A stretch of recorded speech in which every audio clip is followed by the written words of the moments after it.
All rise. The 55th Circuit Court is now in session with the Honorable Roy G. Meek presiding. You may be seated. Calling the case of People versus Rex Mitchell Bailey II. Counsel identify for the record, please. Good afternoon, Your Honor. Mark Webb on behalf of the people. Thank you, Your Honor. Karen Tomczyk on behalf of Mr. Bailey.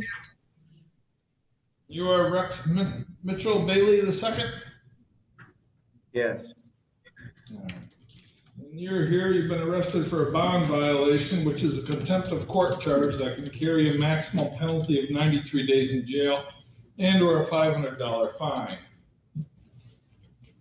You are set for sentencing in this case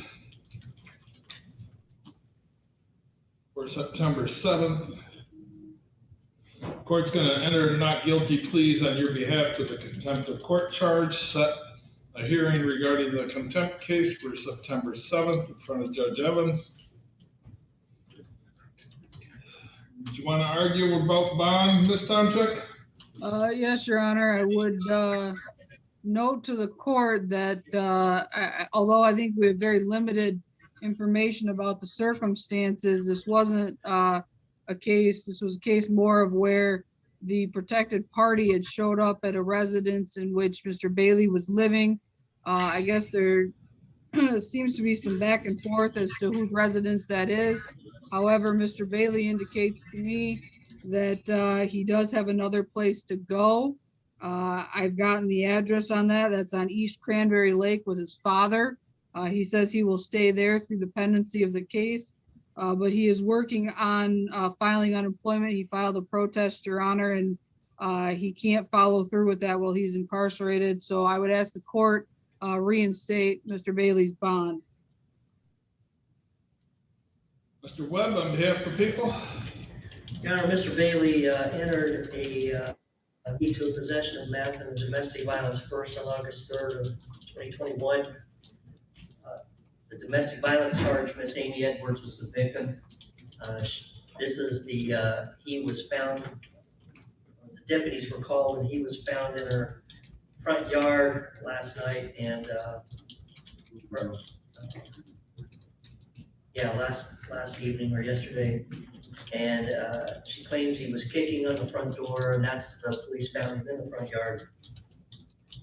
He can't seem to follow the court's orders and comply with his bond conditions as they are. I'd ask you to have him remain in custody until the time of his sentence. Rebuttal, Ms. Tomczyk. Yes, Your Honor. I would note that that's a rental property. Mr. Bailey is the only one on the lease in that property.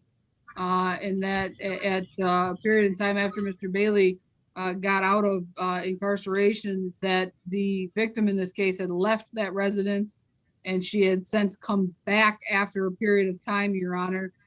So that's the issue. It's not as clear cut as he just simply went to where she was living and was kicking and screaming on the door, Your Honor. This has been a place that he had been living at for a period of time without the victim there. And I guess she has now just shown up and decided that that's where she's going to live.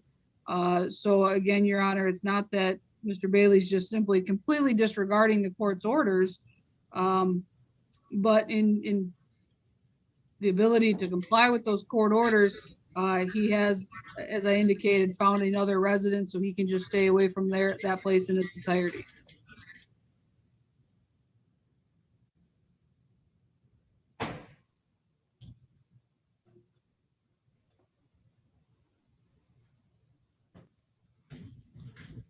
I think what the court's going to do is just cancel it, the bond, and you can address that next week with Judge Evans, if you can schedule something in front of him for a hearing regarding the bond.